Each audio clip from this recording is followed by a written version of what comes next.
America की तरफ से ये जो घोषणा हुई है, इसको एक परिप्रेक्ष्य में देखने की जरूरत है।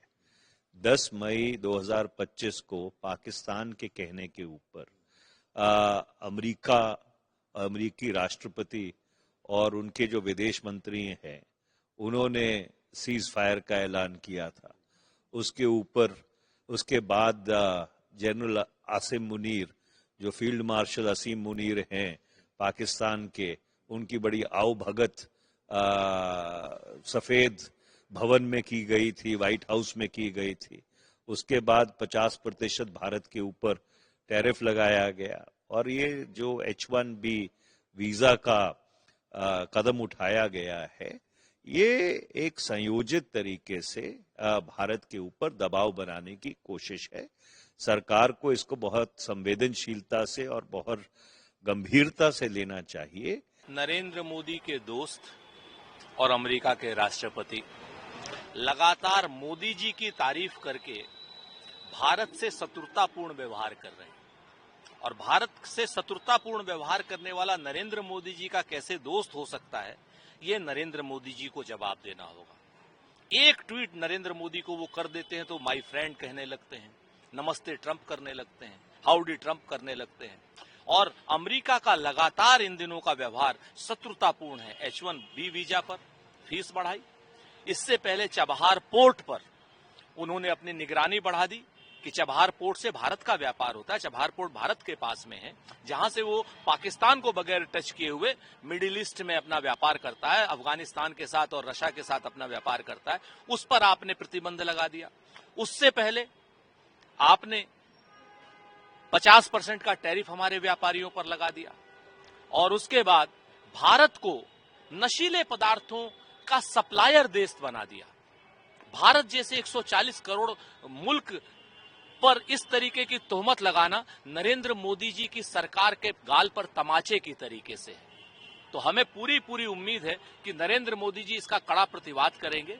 नरेंद्र मोदी जी अपने दोस्त डोनाल्ड ट्रंप के सामने अपना आत्मसमर्पण नहीं करेंगे। हाँ, देश तो कभी आत्मसमर्पण नहीं करेगा, ये तय है। अमेरिका लगातार भारत के साथ शत्रुतापूर्ण व्यवहार कर रहा है और नरेंद्र मोदी लगातार उनके सामने सरेंडर कर रहे हैं। एक तरफ तो भारत सरकार कहती है कि हम अमेरिका से बायलैटरल टॉक्स कर रहे हैं और जल्दी ही कुछ अच्छी खबरें आएंगी।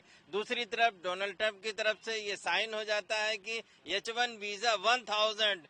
आप सोच भी नहीं सकते हैं कि कोई स्टूडेंट, कोई श्रमिक, कोई लेबर एम्प्लॉयमेंट का व्यक्ति वो वीजा खरीद भी पाएगा। 1000 का मतलब बहुत ज्यादा होता है। इस तरह की हरकत जो हो रही है अमेरिका की तरफ से, इस बात का सबूत है कि भारत की जो डिप्लोमेसी है, विदेश नीति है, वो 100% फेल्योर है। जबकि हमारे राष्ट्रीय अध्यक्ष ये कह चुके हैं कि हमारी बायलैटरल टॉक से इस समस्याओं का हल निकालना चाहिए, लेकिन ये भारत सरकार की जिम्मेदारी है कि वो इस तरह की अमेरिका पे अंकुश लगाए और जो हमारे लेबर हैं, युवा स्टूडेंट्स हैं, उनका ख्याल रखें। प्रभाव तो पड़ेगा। अभी एक के बाद एक प्रेसिडेंट ट्रंप ने सारा रेस्ट्रिक्शन इंडिया के ऊपर लागू कर दिया है और ऊपर डेली स्पीच में ट्रंप बोलते हैं कि हिंदुस्तान के साथ, इंडिया के साथ हमारा बेस्ट रिलेशन है, मोदी जी के साथ अपना बेस्ट रिलेशन है, Modi ji my best friend. सो ये क्या बेस्ट फ्रेंड का ये संकेत है क्या?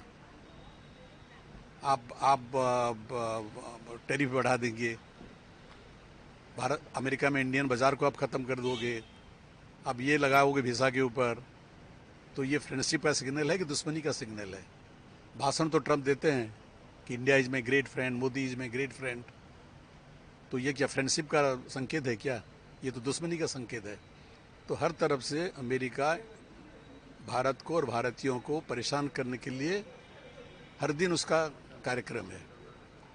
और हम कहाँ से तेल लाएंगे, कहाँ से नहीं लाएंगे, ये फैसला हम ही करेंगे। हम एक प्रजातांत्रिक स्वाधीन देश हैं, हम किसी के नीचे काम नहीं करते हैं भारत वाले। तो ये ट्रंप का दादागिरी है, इसको सहन नहीं किया जा सकता है। आप अगर मोदी जी का अच्छे दोस्त हो, आप अगर भारत का दोस्त हो, तो इसी हिसाब से आप काम करो। आपका तो हर एक एक्शन भारत के खिलाफ होता है, भारतीयों के खिलाफ होता है, तो आप कैसे दोस्त हो? सर, जो भारत का टैलेंट है, जो बड़े बड़े लोग हैं, वो तो वहाँ जा रहे हैं, उनको 1 लाख डॉलर देने में कोई प्रॉब्लम नहीं है उनके लिए जो है। नहीं, उनको तो प्रॉब्लम, वो लोग तो आपत्ति नहीं करते हैं। क्या बोलेंगे, उनको वापस आ जाना चाहिए। नहीं, एक तो है, देखिए इंडिया से जो ब्रेन ड्रेन हो रहा है इसके तो सपोर्ट में मैं नहीं हूँ। भारत में खुद ही उनके लिए हमको परिवेश और परिसर तैयार करना चाहिए ताकि भारत का इतना नौजवान जो टैलेंटेड है वो बाहर न जाएं। लेकिन ऐसा सुविधा भारत में भी अभी तक उपलब्ध नहीं है, तो लोग वो जाने के लिए बाध्य होते हैं। तो हमें भी, हमारा भी भारत की सरकार का भी कुछ कर्तव्य होता है, इस प्रकार के वातावरण देश में तैयार करे, इस प्रकार की सुविधाएं नौजवान को दे। उसमें भी तो कमी है ना आज तक। Subscribe to One India and never miss an update. Download the One India app now.